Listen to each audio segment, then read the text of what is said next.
नमस्कार दोस्तों, आप सभी का फिर से स्वागत है टेक्नोलॉजी कीड़ा चैनल के अंदर। और आज का जो वीडियो है वो रहेगा रिएक्ट पर। रिएक्ट का ये नेक्स्ट वीडियो ट्यूटोरियल है जिसमें मैं आप लोगों को एरे बताऊंगा, कैसे एरे के थ्रू हम लोग सेलेक्ट लिस्ट को बाइंड करेंगे। तो सेलेक्ट लिस्ट भी आप लोग सीख जाएंगे। अगर हम लोग एक नया कंपोनेंट बनाते हैं तो भी हम लोग वहां पर कैसे सेलेक्ट लिस्ट को बाइंड करेंगे। सेलेक्ट लिस्ट को कंप्लीटली हम लोग इस वीडियो में सीखेंगे। एरे को हम लोग मैप फंक्शन जो होता है उसके थ्रू कैसे यूज करेंगे, कैसे हम लोग इंडेक्सिंग यूज करेंगे। तो ये रिएक्ट का जो बेसिक वीडियो ट्यूटोरियल है वो आप लोगों को यहां बताया जा रहा है, लेकिन जो मैन ट्यूटोरियल रहेंगे रिएक्ट के कि कैसे हम लोगों को एक प्रोजेक्ट बनाना चाहिए रिएक्ट के ऊपर, एक कंप्लीट प्रोजेक्ट आप लोगों को जो सीखना है वो आप लोग मेंबरशिप के अंदर सीख सकते हैं। मेंबरशिप में सिर्फ आप लोगों को रिएक्ट ही नहीं मिलेगा, मेंबरशिप में आप लोगों को ASP.NET core, rest API, Angular, React, Blazor, MS test unit, आप लोगों को कंप्लीट जो JS है, HTML है, CSS है, jQuery है, कंप्लीट फुल स्टैक डेवलपमेंट आप लोगों को सिर्फ 600 रुपीज में मिलेगा। लेकिन मैं आप लोगों को बता दूं कि ये मेंबरशिप सिर्फ यहीं तक नहीं है, आगे भी अगर कोर्स चलते रहेंगे, जैसे कि एडवांस कोर्स है, जैसे कि सॉलिड पर आर्किटेक्चर पर कोर्स होगा, या आर्किटेक्चर लेवल पर पैटर्न पर कोर्स होगा, या आप लोगों के मशीन लर्निंग पर कोई कोर्स होगा, तो भी आप लोगों को यही जो प्राइस आप लोगों ने अभी पे किया है उसी में आप लोगों को वो इंक्लूड किया जाएगा। तो आप लोगों को पे एक बार ही करना है, दैट इज 600 रुपीज।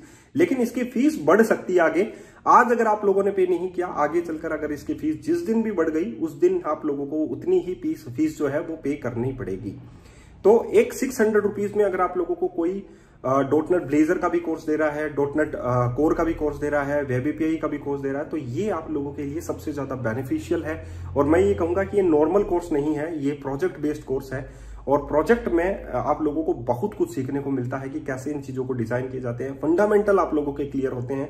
आप लोगों का जो क्वेश्चन आंसर सीरीज है, जो लोग इंटरव्यूज की तैयारी कर रहे हैं या इंक्रीमेंट की तैयारी कर रहे हैं कि वो स्विच करना चाहते हैं किसी कंपनी के अंदर, तो ये बेस्ट पैकेज आप लोगों के लिए है जो मैंने डिजाइन किया है। और इस पैकेज के अलावा अगर आप लोग देखें तो आप लोगों को कंपनी में काम कैसे करना है, आप लोगों को जो हार्ड फंक्शनैलिटीज होती हैं वो कैसे फेस करनी है, वो सब कुछ मैंने इसमें इंक्लूड कर रखा है। तो ये स्क्रैच बेस्ड कोर्स है और एडवांस लेवल के कोर्सेज जो है वो इसमें शामिल हैं।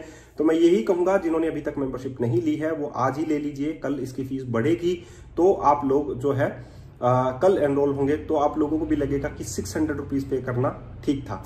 तो अगर आप लोगों को मेंबरशिप ज्वाइन करनी है तो वीडियो के डिस्क्रिप्शन बॉक्स में जाइए, वहां पर आप लोगों को एक गूगल फॉर्म मिलेगा और उस गूगल फॉर्म को आप लोगों को फिल करना है, तब आप लोगों की मेंबरशिप जो है वो स्टार्ट हो जाएगी।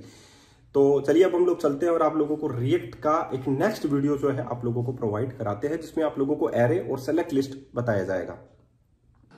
तो ये है हमारी मेंबरशिप, जिसमें आप लोगों को 600 रुपीज एक बार ही पे करना है और उसके बाद में आप लोगों को मिलेगा .NET कोर पर कंप्लीट वीडियो ट्यूटोरियल, डेपर पर rest API, Angular, entity framework core, MS test unit, .NET Blazor, इन सभी पर आप लोगों को ट्यूटोरियल मिलते रहेंगे। तो दोस्तों आप लोग जो है एक बार ही पेमेंट करना 600 रुपीज। और अगर आप लोगों को इसको ज्वाइन करना है तो वीडियो के डिस्क्रिप्शन बॉक्स में जाइए, वहां पर आप लोगों को एक गूगल फॉर्म मिलेगा, उसे आप लोगों को फिल करना है एंड आप लोगों की मेंबरशिप स्टार्ट हो जाएगी। और ये प्रोजेक्ट बेस्ड है दोस्तों, तो इसमें आप लोगों को बिल्कुल भी जो है लूज पॉइंट नहीं रखना है, क्योंकि ये मेंबरशिप की जो फीस है वो बढ़ेगी और 100% बढ़ेगी। ठीक है, तो अभी आप लोग अगर इसे ज्वाइन कर लेते हैं तो आप लोगों को 600 रुपीज में सभी कोर्सेज जो है, और इतने ही नहीं आगे भी ये कोर्सेज जो है इनके अलावा भी जैसे ML.NET है, इनके ऊपर भी आप लोगों को कोर्सेज मिलते रहेंगे। तो वीडियो के डिस्क्रिप्शन बॉक्स में जाइए, वहां पर आप लोगों को एक गूगल फॉर्म मिलेगा, उसे आप लोगों को फिल करना है। अगर आप लोगों ने लास्ट वीडियो ट्यूटोरियल देखा हो तो मैंने आप लोगों को ये बताया था कि हमारा ऑन चेंज जो मेथड है उसके ऊपर जो ई है, that is the current target dot value. जो करंट टारगेट है उसकी जो वैल्यू है वो यहाँ पर आ जाएगी। और ये स्टेट वेरिएबल था हमारा, that is change selected text, जो अपडेट करने के लिए स्टेट वेरिएबल को काम आता है, जो कि हमारे पास उस करंट स्टेट को चेंज कर देगा। और ये किसका वेरिएबल है हम लोग देख सकते हैं, that is this one, right, जो सिलेक्टेड टेक्स्ट की वैल्यू को अपडेट कर देगा। और सिलेक्टेड टेक्स्ट की वैल्यू को हम लोगों ने यहाँ पर भी प्रिंट किया है, साथ ही यहाँ पर भी एडिट किया है। ठीक है, तो कहने की बात ये है सीधी सी कि भाई अगर हमारे पास ये वैल्यूज हैं और ये वैल्यूज स्टैटिक नहीं रहती है, डायनेमिक रहती है, तो हम लोग कैसे इनको प्रिंट करवाएंगे। जैसे मान लीजिए मुझे 1 से लेके 100 नंबर तक प्रिंट करवाना है, तो मैं क्या यूज करूंगा, उसके लिए मुझे यहाँ पर एरे जो है वो यूज में लेना पड़ेगा। और मैं यहाँ पर ले लेता हूँ ARR, यानी कि एरे का नेम इक्वल्स टू, उसमें वैल्यू यहाँ पर एरे में ले लेता हूँ। जैसे कि मान लीजिए मैंने यहाँ पर 1 से लेके 100 नंबर तक ले लिया, लेकिन ये कोई जरूरी नहीं है कि यहाँ पर 1 से नंबर 100 तक ही आए। तो हम लोगों को यहाँ पर डिफाइन करना पड़ेगा एरे और वो कितनी साइज का हम लोगों के पास है, जैसे मान लीजिए 100, उसमें फिल बाय डिफॉल्ट हम लोग फिल करके चलेंगे कि 0 जो है वो उसमें फिल हो जाए। जैसे एग्जांपल के लिए ये जो है 0,0,0,0, तो इसकी इंडेक्स के ऊपर क्या आइटम्स शो हो गए, 0,0,0 लाइक दैट। लेकिन इसका इंडेक्स नंबर भी होता है कुछ, जैसे कि 0, 1, 2, 3, 4, और हम लोग इंडेक्स नंबर को 1 से स्टार्ट करवाएंगे ताकि ये प्रिंट हो सके इस ऑप्शंस के अंदर यहाँ पर, राइट। तो हम लोगों को यहाँ पर वैल्यू जो है वो ये देखिए देखने को मिल रही है। तो एरे है तो हम लोगों को यहाँ पर मैप हम लोग कर सकते हैं, जैसे कि मान लीजिए मैंने इसमें लिखा और ARR इज एरे नेम, ठीक है। डॉट मैप यहाँ पर लगाता हूँ, डॉट मैप, ये मैप फंक्शन यहाँ पर आप देख सकते हैं वैल्यू के लिए है पहला, और दूसरा इंडेक्स के लिए है, ठीक है। तो पहला वैल्यू के लिए है तो मैं यहाँ पर डाल देता हूँ वैल्यू, ठीक है, या मैं यहाँ पर डाल देता हूँ नंबर, ठीक है, जो भी व्हाटएवर, कोमा। दूसरा जो है वो इंडेक्स के लिए है, इंडेक्स का मतलब दिस वन इंडेक्स। अब मैं यहाँ पर एक लैम्डा फंक्शन यहाँ पर स्टार्ट करता हूँ, ठीक है, सॉरी एक और हम लोगों को स्टार्ट करना पड़ेगा। तो ये इसके बेसिस पे हमारे पास लैम्डा फंक्शन हो जाएगा। अब हमारे पास यहाँ पर है दैट इज कि हम लोगों के पास ऑप्शन होना चाहिए, राइट।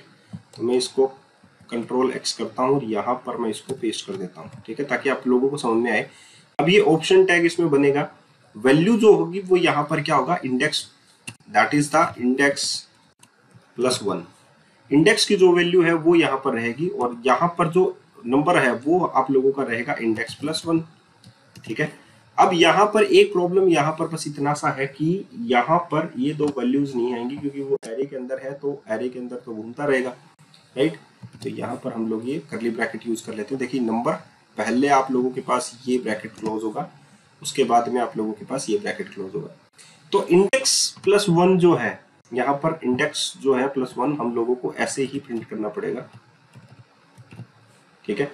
तो यहाँ पर इंडेक्स +1 की वैल्यू जो है वो प्रिंट हो जाएगी, इंडेक्स +1 की वैल्यू वैल्यू में आ जाएगी, लेकिन ऑप्शंस में की भी होती है, दैट इज की, और उस वो भी यूनिक होती है। तो इंडेक्स +1 भी यूनिक ही है, यहाँ पर मैं इसको भी अपडेट कर सकता हूँ। तो ये जरूरी है कि हम लोग इसमें की दे ताकि वो यूनिक रहे, ठीक है। अब हम लोग इस तरीके से इस चीज को इटरेट करते हैं। तो मैंने सेव कर दिया, अब मैं कंट्रोल टी करता हूँ और यहाँ पर यूज करता हूँ npm स्टार्ट, ओके। तो अगर आप लोगों के पास कोई एरे हो तो उसे फी अगर आप लोगों ने 0 के साथ कर रखा है, तो ये नंबर अगर आप लोगों को यूज करना है जो उसके अंदर था, तो वो आप लोग यहाँ पर यूज कर सकते हैं बाय यूजिंग इंडेक्स नंबर, ये ऑटोमेटिकली मूव करेगा नंबर। और अगर आप लोगों को प्रिंट करना है इंडेक्स +1 क्योंकि आप लोगों ने उसमें कोई भी डेटा नहीं डाल रखा और आप लोगों को लगता है कि मुझे 1 से लेके 100 तक ही नंबर यूज करना है, तो हम लोग इंडेक्स नंबर जो है वो यूज कर सकते हैं। तो ये बहुत ही जो है आसान सा एक तरीका है जो मैंने यूज करके आप लोगों को बताया कि आप लोग ऐसा भी कर सकते हैं, ठीक है। और ये आसान सा तरीका है जो आप लोगों ने यूज किया है। अब इसको हम लोग रन कर लेते हैं ताकि ये ब्राउजर पर हम लोग देख सकें। अगर इसका आउटपुट हम लोग देखें तो यहाँ पर आप लोग देख सकते हैं कि 1 से लेके 100 नंबर्स तक हम लोगों ने प्रिंट किए हैं। और अगर मैं 91 को सिलेक्ट करता हूँ तो यहाँ पर आ रहा है 91 value change selected text different. ये बेस्ड ऑन द सिलेक्शन आ रहा है कि यहाँ पर अगर वैल्यू ये नहीं रहती है तो क्या रहती है, तो वो जो है आप लोगों को डिस्प्ले हो जाए। जैसे कि यहाँ पर मैंने ये ले रखा है दैट इज कंडीशनल सिलेक्टेड, ये मेथड है हमारे पास, और ये कंडीशनल सिलेक्टेड होता है इसके बेसिस पर। मैं आप लोगों को दिखा देता हूँ कंडीशनल जो सिलेक्टेड है यहाँ पर एक मेथड है कंडीशनल सिलेक्टेड, दिस वन। इस मेथड के अंदर आप लोगों ने सिलेक्टेड टेक्स्ट को ले रखा है, अगर उसकी वैल्यू 1 होती है, अगर नहीं होती है तो ये वैल्यू आप लोगों को वो रिटर्न कर दे, ठीक है। और ये फ्रेगमेंट मैंने आप लोगों को बता दिया था कि that is known as fragment, ये हमारा फ्रेगमेंट होता है। आई होप आप लोगों को ये बात भी समझ में आई होगी कि हम लोगों को एरे को कैसे यूज में लेना चाहिए। अब मैंने यहाँ पर जो एरे बनाया है, अगर आप लोग देखें तो एरे की जो वैल्यू है वो 100 है और इस कंपोनेंट में जा रही है, दैट इज यहाँ पर, राइट। तो अगर मैं यहाँ पर ये जो मैंने यूज किया है दैट इज पूरा कंप्लीट सेलेक्ट कंपोनेंट, अगर मैं इस कंपोनेंट को ये अलग बना लूँ, जैसे मान लीजिए मैं इसमें एक नई फाइल बना रहा हूँ और उस फाइल का नाम लिख देता हूँ सेलेक्ट टेक्स्ट। मान लीजिए मैंने सेलेक्ट टेक्स्ट .tsx फाइल जो है वो यहाँ पर बनाई है, ठीक है, सेलेक्ट टेक्स्ट। और इसमें मैं यहाँ पर लिख देता हूँ दैट इज कि हम लोगों को एक्सपोर्ट करना है, ओके। तो यहाँ पर मैं यूज कर सकता हूँ export default function select list, right. मैंने यहाँ पर सेलेक्ट लिस्ट एक फंक्शन बनाया और उसको मैं यहाँ पर एक्सपोर्ट करना चाहता हूँ। तो export default function select list, और इसमें मैं यहाँ पर ये जो फंक्शन है वो बनाता हूँ, ठीक है, और उसमें मैं रिटर्न करता हूँ वो फंक्शन, राइट। तो मैं यहाँ पर लिखूंगा रिटर्न, गॉट इट। इसमें ये ब्लॉक मैं यूज करता हूँ, यहाँ पर मैं जो है फ्रेगमेंट यूज करता हूँ, ठीक है। इस फ्रेगमेंट के अंदर मुझे यहाँ पर सेलेक्ट लिस्ट बनानी है, तो मैं यहाँ पे लिखता हूँ सेलेक्ट। यहाँ पर मुझे लिखना है ऑन चेंज। ऑन चेंज के ऊपर मैं यहाँ पर लिखता हूँ एक फंक्शन नेम आर्ग्यूमेंट ई, और इस आर्ग्यूमेंट के अंदर मुझे जो वैल्यू है वो मुझे यहाँ पर चेंज करनी है, राइट। तो ये हम लोग बाद में भी लिख सकते हैं, क्योंकि सेलेक्ट के अंदर अगर आप लोग देखें तो मुझे सेलेक्ट टैग यूज करना है पहले, तो मैं ये बाद में कर सकता हूँ, ठीक है। और इसके अंदर मैं बनाता हूँ यहाँ पर ऑप्शन। अब ऑप्शन भी मुझे एरे से पास करना है, तो मैं यहाँ पर बनाऊंगा एरे, राइट।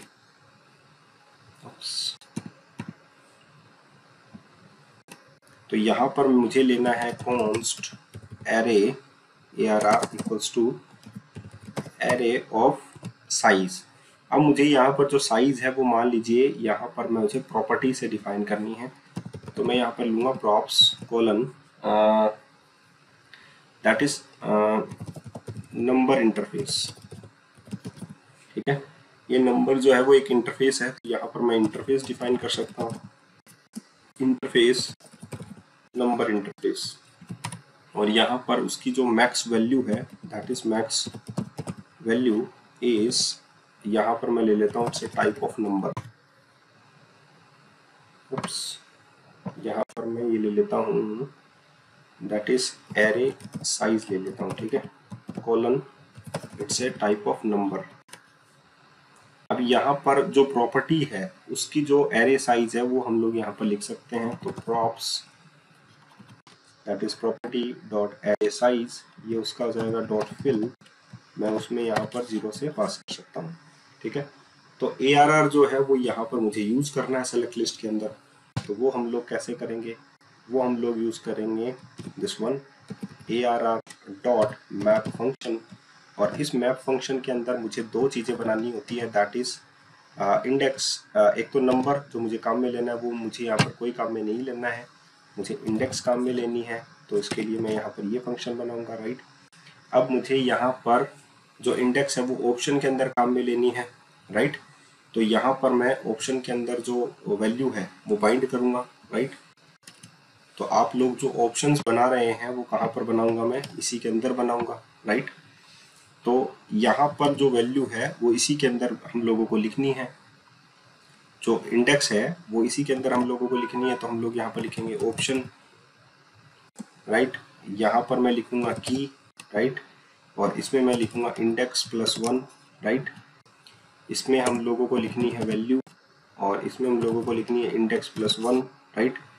तो ये ऑप्शन हो गया। यहाँ पर ऑप्शन के अंदर हम लोगों को यहाँ पर लिखनी है दैट इज इंडेक्स +1, राइट। तो यहाँ पर ये हम लोगों ने पूरा का पूरा कंप्लीटली इसको बाइंड कर दिया इंडेक्स के साथ। अब हम लोगों के पास यहाँ पर ये जो है एरर क्यू है वो बता देता हूँ, क्योंकि हम लोगों का जो एरे है जो हमारा हम लोगों ने सेलेक्ट लिख रखा है वो प्रॉपरली क्लोज नहीं है, ठीक है। तो यहाँ से ये जो एरे है ये क्लोज होगा ऐसे, ये यहाँ पर क्लोज हो गया, राइट। और यहाँ पर इसको क्लोज करने के लिए इसको चाहिए ये वाला फंक्शन, ठीक है। नहीं, ये वाला तो यहाँ पर ही क्लोज हो गया था, तो हम लोगों को ये क्लोज करने की जरूरत इसमें नहीं है। यहाँ पर है the type void is not assignable to React node, okay.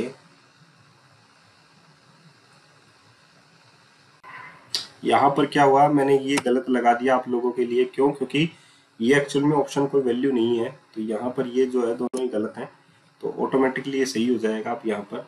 तो ये हो गया ऑप्शन की index +1 value equals to index +1, और ये वैल्यू आ जाएगी। लेकिन ये नंबर जो है हम लोगों ने जो प्रॉपर्टी से वैल्यू लिया है, ये नंबर हम लोगों को जहां पर भी हम लोग इस कंपोनेंट को यूज करेंगे, दैट इज क्योंकि एक्सपोर्टेबल कंपोनेंट है, एक्सपोर्टेबल फंक्शन है दैट इज सेलेक्ट लिस्ट, वो मैं यूज कर सकता हूँ यहाँ पर जैसे मान लीजिए मुझे hello.tsx के अंदर इसकी जगह ये यूज में लेना है, ठीक है, और यहाँ पर मैं इसकी पूरी की जगह मैं इसको काम में लेना चाहता हूँ। तो मैं अब ये जो कंपोनेंट है जैसे कि select text.tsx फाइल है, यहाँ पर ये मैक्सिमम नंबर ऑफ, यहाँ पर हम लोगों ने प्रॉपर्टीज की जो वैल्यू है वो गेट करना है जब हम लोग इस कंपोनेंट को यूज करेंगे। लेकिन यहाँ पर मैं कंपोनेंट यूज नहीं कर पाऊंगा।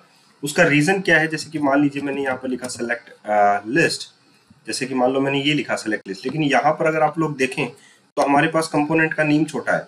यहाँ पर आप लोग देख सकते हैं सेलेक्ट लिस्ट। तो अगर आप लोग कंपोनेंट का नेम छोटा करके और आप लोग इसे यूज करेंगे तो आप लोगों का कंपोनेंट कभी भी यूज नहीं हो पाएगा। तो हम लोग इसका इंपोर्ट स्टेटमेंट भी अगर देखें तो यहाँ पर देखिए कैपिटल आया है, कैपिटल है। अगर हम लोग यहाँ पर सेलेक्ट लिस्ट करें फ्रॉम सेलेक्ट टेक्स्ट जो कि यहाँ पर फाइल है, तो यहाँ पर हमारे पास एक एरर आ जाएगा और इस एरर का हम लोग यहाँ पर बोल सकते हैं JSX, क्योंकि जो हम लोग लिख रहे हैं, जो हम लोग डोम एलिमेंट बना रहे हैं वो JSX का है। तो यहाँ पर हमारे पास इंट्रिंसिक एलिमेंट जो है यहाँ पर उससे रिलेटेड आप लोगों के पास एरर आ जाएगा। तो कभी भी कंपोनेंट का जो नाम है वो आप लोगों को छोटा नहीं लिखना है, ठीक है, वो कैपिटल लेटर से यहाँ पर स्टार्ट होना चाहिए। तो यहाँ पर मैंने लिखा सेलेक्ट लिस्ट, यहाँ पर भी आप लोगों को लिखना है सेलेक्ट लिस्ट, और जो इंपोर्ट आप लोग कर रहे हैं, ठीक है, उसको भी आप लोगों को यहाँ पर यूज करना है सेलेक्ट लिस्ट। तब आप लोगों की जो प्रॉब्लम है ये रिमूव हो जाएगी। अब आप लोग यहाँ पर देख सकते हैं कि यहाँ पर ये प्रॉब्लम जो है इसमें सिर्फ आप लोगों को यहाँ पर दूसरा एरर आ चुका है कि एरे साइज मिसिंग देना है, यानी कि एरे साइज जो है वो आप लोगों को यहाँ पर देनी है। जैसे कि मान लीजिए मैंने यहाँ पर पुट कर दी 10, तो अब यहाँ से जो वैल्यू है वो इस सेलेक्ट टेक्स्ट में चली जाएगी और यहाँ पर जो एरे साइज है, क्योंकि एरे साइज इसकी रिक्वायरमेंट है props.array size, वो यहाँ पर चली जाएगी। तो अब आप लोग इसका आउटपुट देख सकते हैं। अब इसका जो आउटपुट है वो मैं आप लोगों को दिखाता हूँ। यहाँ पर लेके 1 से लेके 10 नंबर्स तक की यहाँ पर डिजिट बन चुकी है, और जो आप लोगों ने यहाँ पर, आप देखिए यहाँ पर कोई भी मैं सेलेक्ट करूंगा तो उसी से रिलेटेड डेटा जो है वो मुझे पुल नहीं हो रहा है। मुझे जो सिलेक्टेड लिस्ट था डेटा वो यहाँ पर नहीं आ रहा। तो इस वीडियो को हम लोग देखेंगे, कंटिन्यू करेंगे नेक्स्ट वीडियो में, और यहाँ पर हम लोग पूरा पेरेंट टू चाइल्ड कम्युनिकेशन देखेंगे, प्रॉपर्टीज को कैसे यूज करते हैं वो देखेंगे, एरे को हम लोगों ने यूज करना सीख लिया है। तो ऐसे ही हम लोगों को पूरा का पूरा रिएक्ट जो है एक आसान सी चीज लगने लगेगी और हम लोग कोई भी एप्लीकेशन जो है वो रिएक्ट की मदद से बनाने लग जाएंगे, ठीक है। दोस्तों अगर आप लोगों को लिटरली कुछ सीखना है तो ये सारा का सारा चीज जो है वो प्रोजेक्ट में शामिल होगा कि कैसे हम लोग रिएक्ट के अंदर प्रोजेक्ट बनाएं, कैसे हम लोग जो है बड़े से बड़े जो लेवल की जो हैंडलिंग है वो कैसे हम लोग करें, एपीआई लेवल के ऊपर रिएक्ट को कैसे डिजाइन करें। तो वो सारा का सारा मेंबरशिप में मैंने इंक्लूड किया है, तो आप लोग उसे देख पाएंगे। तो अगर आप लोगों ने अभी तक मेंबरशिप ज्वाइन नहीं की है तो आप लोग कर सकते हैं।